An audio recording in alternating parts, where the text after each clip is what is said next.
Values Education 9, Term 1, Learning Competencies 6C, na isa sa kilos ang mga paraan ng pagbabawas ng sariling pagkonsumo ng resources bilang pag-iingat sa kalikasan. Matapos nating malaman ang mga teorya at prinsipyo sa una at ikalawang bahagi ng ating aralin, ang hamon ngayon sa atin ay isalin ito sa pang-araw-araw na gawi. Ang kaalaman ng walang gawa ay walang silbi upang protektahan ang ating nag-iisang planeta. Hindi sapat na nakakuha kayo ng perfect score sa pagsusulit tungkol sa pagre-recycle kung pag-uwi naman ninyo sa bahay ay basta-basta pa rin kayong magtatapon ng plastic sa kanal. Ang ating layunin ay maisalin ang ating natutuhan sa ating pang-araw-araw na gawi. Nais nating bumuo o gumawa ng isang simple ngunit epektibong sistema sa ating sariling tahanan. Sa pamamagitan ng personal na disiplinang ito, tinutulungan nating maging mas balanse, sustenable, at malusog ang ating kapaligiran para sa atin ngayon at para sa mga susunod pang henerasyon. Ang isa sa mga paraan ng ating pagsasakilos sa ating mga natutuhan ay ang pagbuo ng inyong eco-contract. Ano ito at ano ang mga bumubuo rito? Una, ang pangakong pansarili at tahanan. Isang nakasulat na pangako na babaguhin ang lumang gawi tulad ng pag-iwan ng nakasaksak na gadget at pakikipagkasundo sa pamilya sa tamang pagbubukod ng basura. Ikalawang bahagi, pangako sa kalikasan. Tiyakin na bawat desisyon sa pamimili ay isinasaalang-alang ang ekolohiya at pag-iwas sa plastic na disposable upang hindi makapinsala sa mga anyong tubig. Binubuo ito ng 6 na hakbang at magsimula tayo sa una, ang offline audit sa tahanan. Bago natin baguhin ang ating mga gawi, kailangan muna nating maging mga detective sa sarili nating bahay. 3 bagay ang ating iimbestigahan. Una, suriin ang inyong basura. Gaano karaming single-use plastics o styrofoam packaging ang naitatapon ninyo sa loob ng isang araw? Ikalawa, hanapin ang mga tinatawag nating energy vampires. Ito yung mga charger, television, o appliances na nakasaksak pa rin sa pader kahit hindi naman ginagamit. Sa ikatlo, tingnan kung may mga tumutulong gripo o tubong nag-aaksaya ng tubig. Kapag nahanap ninyo ang mga problemang ito, ipaalam agad sa inyong mga magulang upang masimulan ang pag-ayos. Upang maging masaya at exciting ang ating pagsasakilos, may inihanda akong hamon para sa inyo, ang 7-Day Eco Challenge. Kayang-kaya nating gawin ito sa loob ng 1 linggo. Sa unang 2 araw, simulan natin ang wastong pagbubukod ng basura. Ihiwalay ang bote, lata at karton. Sa ika-3 at ika-4 na araw, maging energy saver. Tanggalin ang mga saksakan ng gadget kapag puno na at patayin ang mga ilaw. Sa ika-5 at ika-6 na araw, maging water patrol. Isara ng maigpit ang gripo habang nagsisipilyo o naguhugas. At sa huling araw, ika-7 araw, gawin natin ang green purchase. Kung bibili ka sa labas, magdala ka ng sarili mong tote bag o iwasan ang mga produktong nakalagay sa plastic at styrofoam.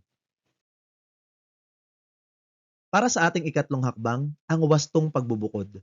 Huwag nating hayaang mapunta agad sa mga landfill ang mga bagay na maaari pa nating pakinabangan.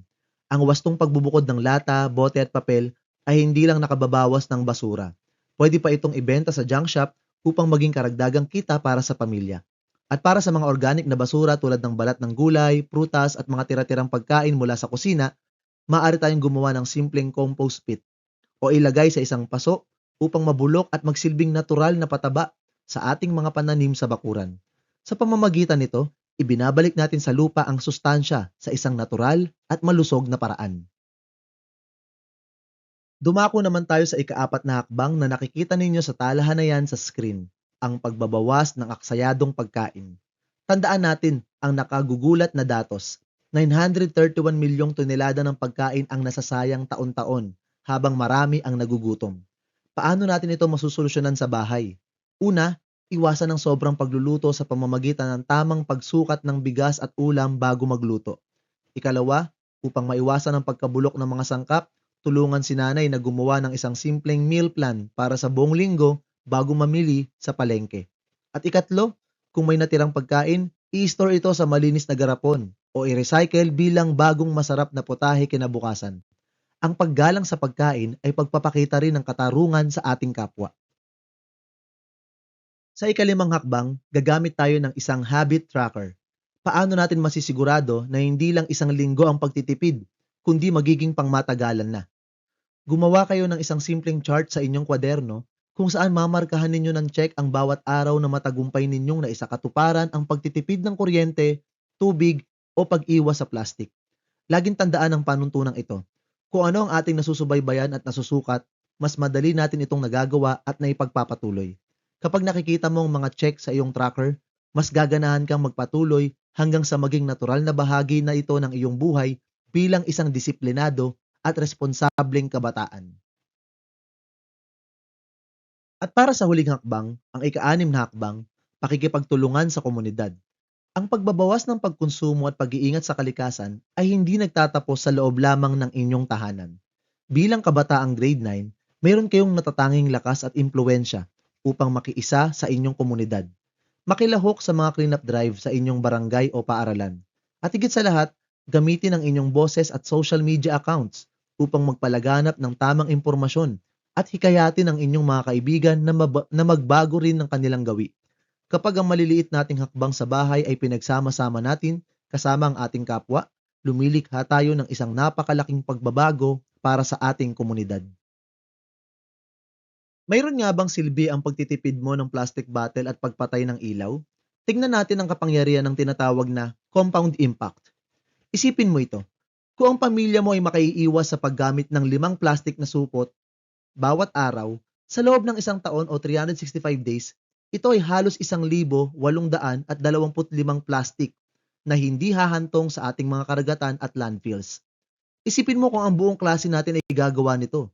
Ang iyong tila maliit na desisyon ngayon ay magiging napakalayong mararating kapag ginawa mo ito ng tuloy-tuloy at may disiplina. Bilang pagtatapos ng ating aralin, nais kong iwan sa inyo ang napakahalagang paalala na ito. Ang tunay na pag-iingat sa kalikasan ay hindi lamang nasusukat sa ating mga sinasabi o pinaniniwalaan, kundi sa bawat aksyong pinipili nating gawin araw-araw. Hindi sapat na mahal lang natin ang kalikasan sa salita. Kailangan natin itong patunayan sa pamamagitan ng ating mga gawa, desisyon sa pamimili, at disiplina sa paggamit ng mga resources.